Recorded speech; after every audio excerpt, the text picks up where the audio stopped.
सुदामा कौन है? जिसने इस सुंदर राम नाम के धन का महत्व समझ लिया हो और उसको कमा लिया हो, वही सच्चा धनी सुदामा है।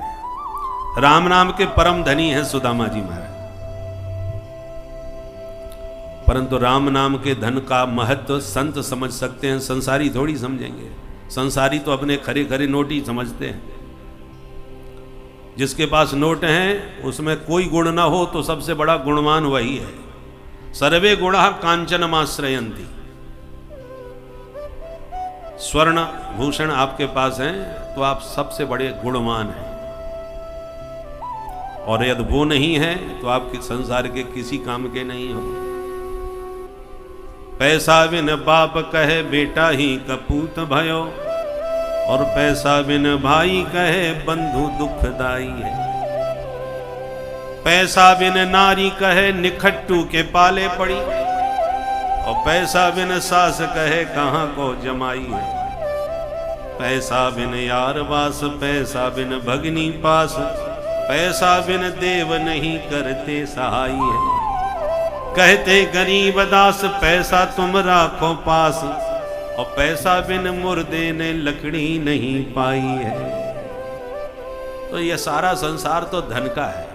टका धर्म टका कर्म टका ही परमम तपः, यस्य ग्रहे टका नास्ति हा टका टक टकायते। जिसके पास टका नहीं है वो टकटकाता रहे, कोई देखने वाला नहीं है।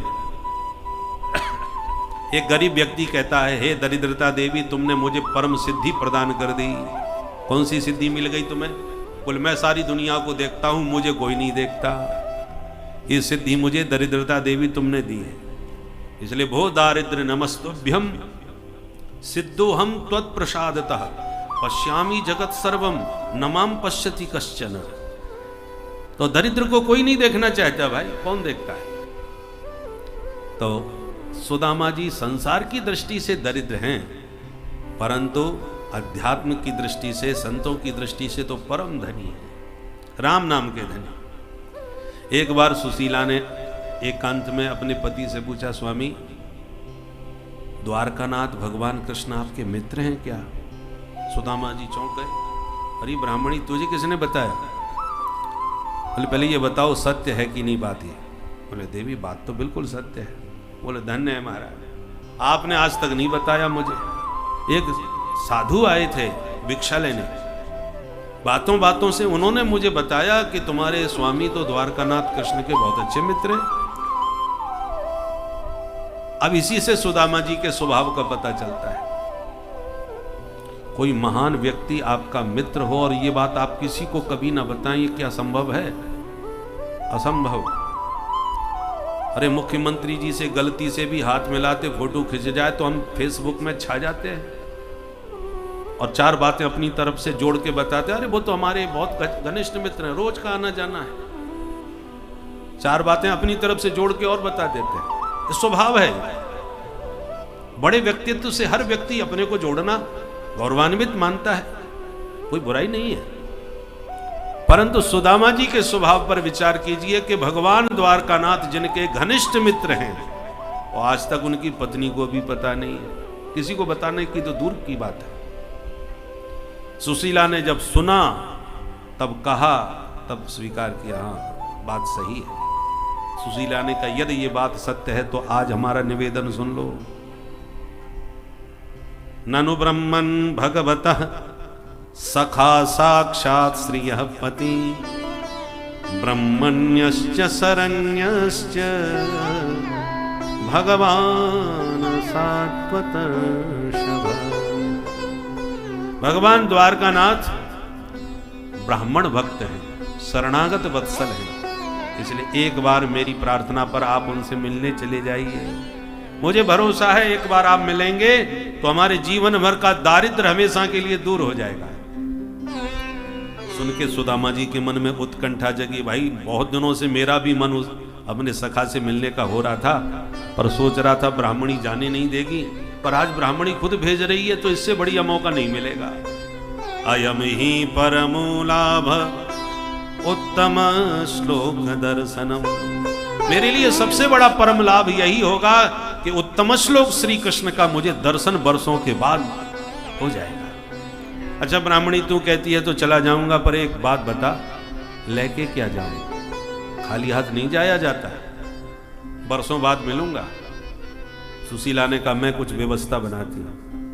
याचित्वा चतुरो मुष्टीन विप्रान पृथुक तंडुलान चैलखंडेन तान बद्ध्वा भर्त्रे प्रादादुपायन। 4 ब्राह्मणों के घर जाकर के सुशीला ने एक एक मुट्ठी चावल मांग ली। याचित्वा चतुरो मुष्टीन, 4 मुट्ठी चावल मिल गए, पर पूरा घर छान मारा, 4 मुट्ठी चावल को बांधने के लिए कपड़े का टुकड़ा नहीं मिला। इसी से जान लीजिए घर की स्थिति क्या थी। बहुत खोजने पर जब कुछ नहीं मिला, बहुत वर्षों पुरानी एक जीर्ण शीर्ण हजारों छिद्रों से युक्त एक धोती मिल गई।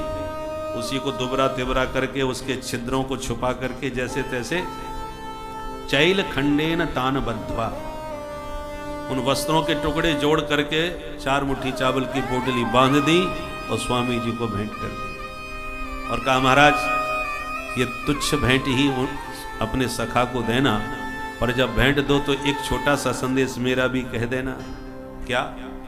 1 मास 2 पाख में 2 एकादशी हो, सो प्रभु दीन दयाल ने नित्य प्रतिदिन ही मोहे। थोड़े से शब्दों में सुशीला ने मन की सारी बात कह दी कि प्रभु आपके सभी भक्त एकादशी का व्रत महीने में 2 बार करते हैं, पर मेरे घर ऐसी आपकी कृपा बरस रही है कि 12 मास एकादशी ही बनी रहती है। जब भी कुछ खाने को नहीं रह जाता तो कहते हैं आज एकादशी है, उपवास रखो। तो कभी इस घर में द्वादशी आएगी कि नहीं महाराज? थोड़े से शब्दों में अपनी बात कह करके सुदामा जी को विदा किया। सुदामा जी पोटली दबाए चल दिए। चलते चलते थक गए तो वृक्ष की छांव में थोड़ा विश्राम किया, नींद ला गई। भगवान ने ऐसी लीला करी कि सुदामा जी को उठा के द्वारकापुरी में ही सुला दिए। निद्रा खोली, चारों तरफ दृष्टि घुमाई, बड़े बड़े महल दिखाई पड़े। सुदामा जी घबराए, कहाँ आ गए भैया? एक राहगीर से पूछा, भैया जी कृपा करके बताओगे यहाँ से द्वारका कितनी दूर होगी? राहगीर मुस्कुरा कर बोला, महाराज आप द्वारका में तो खड़े ही हो, ये द्वारका के भव्य महल आपको दिखाई नहीं पड़ रहे? सुदामा जी बोले, ओहो इतनी जल्दी आ गए। अच्छा यदि ये द्वारका है तो ये बता हमारो कन्हैया कहाँ मिलेगो? बोले कन्हैया कौन है बाबा? उनका पता ठिकाना है तुम्हारे पास? मकान नंबर, सेक्टर नंबर, गली नंबर, मोहल्ले का नाम? बोले ये हमें कछु ना मालूम भैया। तो बिना पते के कौन बताएगा भाई? पता तो लेके आना चाहिए था। सुदामा जी बोले हमने तो ऐसी सुन रखी है वो यहाँ को राजा है। देख भाई मेरो मित्र है तो प्यार से लाड़वे में बातें कन्हैया बोलूं, वैसे नाम बाको पूरो कृष्ण है। जो कृष्ण नाम सुना तो राहगीर भौचक्के से मुंह देखने लगे। महाराज मालूम है आप किसका नाम ले रहे हैं? हमारे मालिक हैं, यहाँ के राजा हैं, सर्वेश्वर हैं, उनका नाम कोई ऐसे बोलता है? अरे उनका नाम लेने से पहले कुछ तो आदरणीय विशेषण लगाओ महाराज। श्री श्री 1008 श्री महाराज अधिराज गोविप्र प्रतिपालक द्वारकानाथ भगवान श्री कृष्णचंद्र जी महाराज, ऐसे बोलिए। सुदामा जी तो घबरा के, भैया तूने तो बड़ो लंबो चौड़ो नाम सुनाई दियो। अच्छा ये बता अब वो मिलेंगे कहाँ? बोले महाराज ये जितने भी पंक्तिबद्ध भव्य महल आपको दिखाई पड़ रहे हैं ना, बड़ी बड़ी अट्टालिका, ये सब उन्हीं महाराज के हैं। वो राजा हैं यहाँ के, हजारों महल हैं ऐसे। अब पर चिंता मत करना ब्राह्मण देवता, हमारे प्रभु ब्राह्मणों के बड़े भक्त हैं, ब्रह्मण्य देव हैं, नमो ब्रह्मण्य देवा। इसलिए आप निसंकोच जाइए। और यूं कह करके राहगीर तो आगे बढ़ गए। अब सुदामा जी के मन में एक तरफ तो हर्ष हुआ, मेरा मित्र इतना ऐश्वर्य संपन्न हो गया, और दूसरी तरफ डर भी लगा कि जब इतना बड़ा राजा बन गया तो हमारा तो नाम ही भूल गया होगा भाई, वर्षों बाद मिलेंगे याद भी होगा कि नहीं। पर आ गए हैं तो मिलके तो जरूर जाएंगे। हिम्मत करके सुदामा जी तो घुसे चले गए रुक्मिणी के महल में। जैसे ही प्रवेश किया द्वारपालों ने स्वागत किया, आइए महाराज, कहां से शुभागमन हुआ है? सुदामा जी बोले भैया अपने महाराज से जाके इतना बता दो तुम्हारे बचपन के सखा सुदामा ब्राह्मण मिलवे क्यों आए। द्वारपाल चौंका, आप हमारे महाराज के सखा हो, मित्र? हाँ हाँ बिल्कुल, हम और वो संग के बड़े हैं, तुम तो जाके बस बता दो, मेरा नाम बता दो, वो पहचान लेंगे तो मिल लेंगे, नहीं तो चल देंगे। ठीक है महाराज विराज। द्वारपाल जानते हैं हमारे प्रभु की लीलाएं विचित्र हैं, हो सकता है ये भी कोई मित्र हो। भीतर जाके प्रभु को प्रणाम किया और बोला सरकार, दास को दरबार की सेवा करते बहुत वर्ष बीत गए, और जो मित्र आपका आज आपसे मिलने आया है, ऐसा मित्र हमने कल्पना में भी नहीं सोचा था। अद्भुत विभूति है। भगवान बोले ऐसा क्या है भाई? बोले शीस पगान झगा तन में, प्रभु जाने को आहे बसे के ग्रामा, धोती फटी सिलटी दुपटी, और पाए वो पान की नहीं श्यामा। द्वार खड़ो दुज दुर्बल देख, रहो चकिसो वसुधा अभिरामा, पूछत दीन दयाल को धाम, बतावत आपनो नाम सुदामा। जो सुदामा नाम प्रभु के कान में पड़ा, द्वारकानाथ सिंहासन से कूद पड़े और इतने वेग से दौड़े दरवाजे की ओर कि सारी सभा घबरा गई। द्वारपाल हतप्रभ रह गया कि ये कौन आ गया भाई। आज तक जब भी कोई दरवाजे पर आता है तो सरकार हमको आदेश देते हैं कि आदर के साथ उन्हें भीतर ले आओ। एक से एक महान विभूतियों का आए दिन आगमन होता है, पर हमको आदेश उन्हें अगवानी के लिए दिया जाता है। आज हमारे सरकार स्वयं अगवानी करने के लिए दौड़ के गए हैं। इसका मतलब कोई बहुत ही विशिष्ट विभूति है। सारी सभा स्वागत के लिए सावधान उठ खड़ी हुई और भगवान दौड़े दौड़े, न तो पादुका पहने, पीतांबर का भी भान नहीं रहा कि कब नीचे गिर गए। और भागे भागे जब मुख्य द्वार पर पहुंचे तो सुदामा जी पर दृष्टि पड़ी, जो अनेक परिकल्पनाओं में खोए हुए थे, अनेक ऊहापोह भीतर चल रही थी क्या होगा। और जैसे ही प्रभु की दृष्टि पड़ी, दौड़ करके भगवान ने सुदामा जी को अपनी छाती से लगा लिया। बोल दीनबंधु भगवान की जय। दोनों मित्र एक दूसरे के कंठ लग कर कितने आनंद मग्न हो गए कि दोनों का ही कंठ अवरुद्ध हो गया, दोनों के ही नेत्र सजल हो गए। बिना कुछ बोले भगवान गदगद कंठ सुदामा जी का हाथ पकड़ के भीतर लाए और अपने निज सिंहासन पर ला करके सुदामा जी को बैठाए। स्वयं सुदामा जी के चरणों में पाद पीठ पर बैठ गए और रुक्मिणी को इशारा किया, जल्दी जाओ जल लेके आओ चरण प्रक्षालन के लिए। रुक्मिणी एकदम भौचक्की सी, इतना समझ गई कि है कोई विशिष्ट विभूति, अन्यथा मुझ पट्ट महसी को पानी लाने का आदेश सरकार नहीं देते। रुक्मिणी भागती हुई भीतर जल लाने को गई और भगवान दोनों चरण सुदामा जी के अपनी गोद में रख लिए।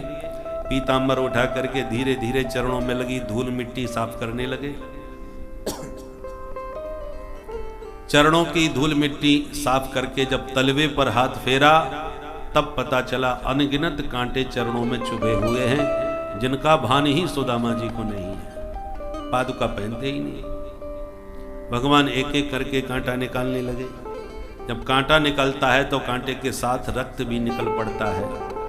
ऐसे रक्त रंजित सुदामा जी के श्री चरणों की हालत देखकर द्वारकानाथ इतने द्रवित हो गए कि जब तक रुक्मिणी भीतर से जल लाती, तब तक गोविंद के दोनों योगल नयनों से इतना जल बहा कि उसी नेत्र जल से सुदामा जी के दोनों चरण पूरी तरह प्रभु ने प्रक्षालित कर दिए। बोल दीनबंधु भगवान की जय। ऐसे बेहाल बेवाइन सो, पग कंटक जाल लगे पुनि जोए, हाय महा दुख पायो सखा, तुम आए किते न किते दिन कोई। देख सुदामा की दीन दशा, करुणा करके करुणा निधि रोए, पान परात को हाथ छुओ नहीं, नैनन के जल सो पग धोए, प्रीतो विमुंचयन बिंदु नेत्राभ्याम पुष्करेक्षण। सुखदेव जी कहते हैं परीक्षित, गोविंद के विशाल नयनों से इतनी जलधारा गिरी कि सुदामा जी के चरण धुल गए। रुक्मिणी जल लेके आ गई, पर जब तक आती तब तक जल का कार्य पूर्ण हो चुका था। जल पात्र हाथ में लिए खड़ी रुक्मिणी सोचने लगी, किम अनेन कृतं पुण्यम अवधूतेन भिक्षुणा, श्रियाहीनेन लोकेस्मिन् गर्हितेनाधमेन च। अनेन अवधूतेन किम पुण्यम कृतम, इस अवधूत ने जीवन में क्या पुण्य किया होगा जो इतना बड़ा दिव्य सौभाग्य प्रभु इसे प्रदान कर रहे हैं। अरे बड़े बड़े अमलात्मा, बिमलात्मा, महात्मा, योगिंद्र, मुनीन्द्र, ज्ञानी, ध्यानी, सन्यासी सबके सब मेरे प्रभु के पाद पद्मों की नख चंद्रिका का ध्यान करते हैं, और जिनके हृदय में वह ध्यान चरणों का लग जाता है वो अपने को धन्य मानते हैं। ऐसे मेरे प्रभु इस अवधूत के चरणों को अपने नेत्र जल से धो रहे हैं, ये कितना बड़ा भाग्यशाली होगा। भगवान ने चरणोदक रुक्मिणी को दिया और उसमें से कुछ जल लेके अपने सिर पर सिंचन किया, और भगवान बोले रुक्मिणी आज मैं परम पावन हो गया, पवित्र हो गया, इस पवित्र जल से पूरे घर आंगन को पावन कर दो। अग्रहीत सिर साराजन भगवान लोक पावन। यहां सुखदेव जी राजन संबोधन करके परीक्षित का ध्यान केंद्रित कर रहे हैं। परीक्षित देखो भगवान की भक्त वत्सलता, जिन प्रभु के नाम से बड़े बड़े पापी पवित्र हो जाते हैं, एक बार नाम लेने से, एक बार प्रभु का कोई स्मरण कर ले तो कितना भी बड़ा पापी अपवित्र प्राणी क्यों ना हो वो भी शुद्ध हो जाता है। इसलिए कर्मकांड में पूजा में सबसे पहले यही मंत्र बोला जाता है, अपवित्रः पवित्रो वा सर्वावस्थांगतोऽपि वा यस्मरेत् पुण्डरीकाक्षं सबाह्याभ्यन्तरशुचिः। जो भगवान पुंडरीकाक्ष का एक बार स्मरण कर लेता है वो कितना भी पवित्र हो या कितना ही अपवित्र हो, सर्वावस्थांगतोऽपि वा, किसी भी स्थिति में क्यों ना हो, सब बाह्याभ्यंतर शुचि, बाहर और भीतर दोनों प्रकार से पवित्र हो जाएगा। बाह्य शुद्धि तो हो जाएगी, आभ्यंतर शुद्धि क्या होती है? भीतर से शुद्ध होने का मतलब क्या है? तन की शुद्धि को बाह्य शुद्धि कहते हैं, मन की शुद्धि को आभ्यंतर शुद्धि कहते हैं। सब बाह्याभ्यंतर शुचि, उसका शरीर भी पवित्र हो जाएगा और उस प्राणी का मन भी परम पावन हो जाएगा जो प्रभु का एक बार स्मरण करता है। यस्मरेत पुंडरीकाक्षम सबाह्याभ्यंतर शुचि, तन मन से पावन होकर के ही भगवान का पूजन करना चाहिए। देवो भूत्वा देवम यजे। रुक्मिणी कल्पनाओं में खो गई और जल ले चरणोदक लेकर के भीतर गई। भगवान को लगा सभा के बीच सुदामा सहमे हुए से बैठे हैं, तो हाथ पकड़ के अंतःपुर में ले गए। वहाँ ले जा करके अपनी निज सैया पर शयन कराए, चरण दबाए, और चरण दबाते दबाते प्रभु ने पूछ दिया, अपि ब्रह्मन् गुरुकुलात् भवता लब्ध दक्षिणा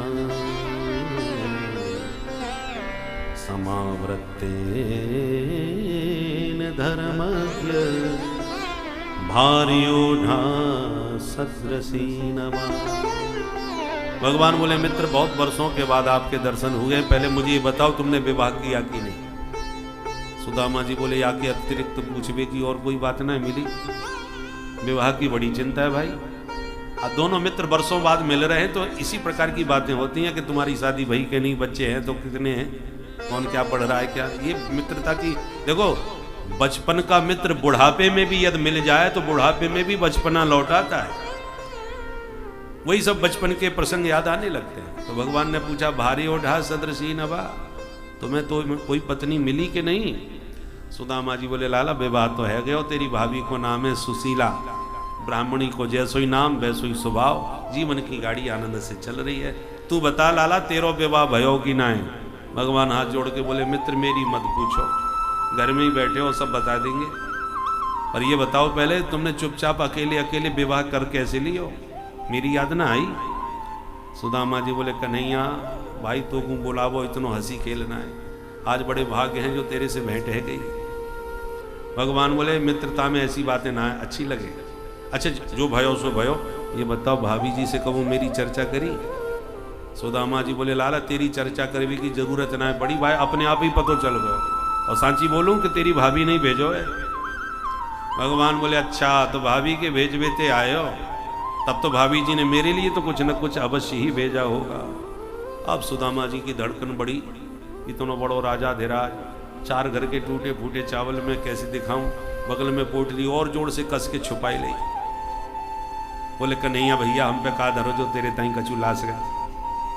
भगवान बोले, देखो ऐसी बातें मत कियो करो, लाए हो तो दो, नहीं मना करो, कोई बात नहीं। सुदामा जी बोले, मैं कचू ना लायो। भगवान मुस्कुरा के बोले, मित्र बचपन की आदतें सुधरी ना है।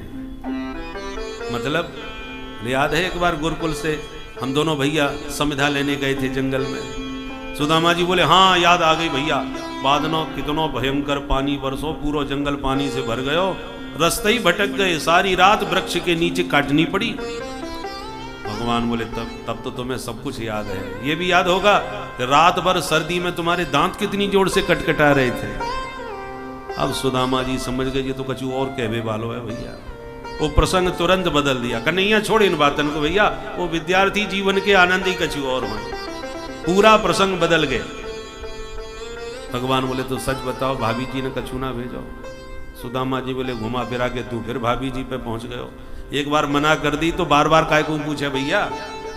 भगवान बोले, हमें ऐसा लग रहा है मित्र तुम हमारा स्वभाव भूल गए। एक बात दोबारा याद दिलाऊं, पत्रम पुष्पम फलम तोयम यो में भक्त्या प्रयक्षति। मैं पदार्थों का भूखा नहीं हूं, पत्र पुष्प फल जल कुछ भी हो, पर जो भी प्रेम से मुझे देता है उसे मैं सहर्ष स्वीकार करता हूं। सुदामा जी बोले, तू लाख प्रवचन सुना दे, मैं कछु लायो ही ना तो कहां से दूं भैया। भगवान बोले, अब नहीं लाए तो जाने दो, पर एक बात बताओ, मैं बड़ी देर से तुम्हें देख रहा हूं, जब से आए हो ये हाथ दबाए काय क्यों बैठे हो, ये कौन सी बीमारी लग गई। सुदामा जी बोले, बीमारी का चुना है कन्हैया, लंबी यात्रा पैदल पैदल चल के आए हैं तो हाथ पैर में थोड़ा बहुत दर्द है ही जाए। भगवान बोले, तो चलवे से पैर में तो दर्द है सके जी, हाथ में कैसे है गए भाई। और हाथ में दर्द है तो इतनी देर से फालतू में ही पैर दबाए रहे, लाओ हाथ हमें पकड़ाओ, 2 मिनट में तुम्हारा दर्द दूर भगाऊं। सुदामा जी बोले, तेरे हाथ जोड़ूं, मेरे हाथ से हाथ मत लगाइयो कन्हैया, मैं बिल्कुल ठीक हूं। भगवान बोले, ठीक तो हम करके ही रहेंगे। और जबरदस्ती हाथ आगे बढ़ा के स्वयं जहार किमिदम इति प्रथुक तंडुलान, चावल की पोटली एक झटके में छीन ली भगवान ने। और तुरंत बोले, या पुटरिया में कहा है भैया। सुदामा जी तो बेचारे मुंह लटकाए के रह गए। भगवान ने पोटली खोली और जो तंदुल दिखाई पड़े, एक मुट्ठी चावल लेकर के अपने मुखार बिंद में डाली। इति मुष्टिम सकज्जध्वा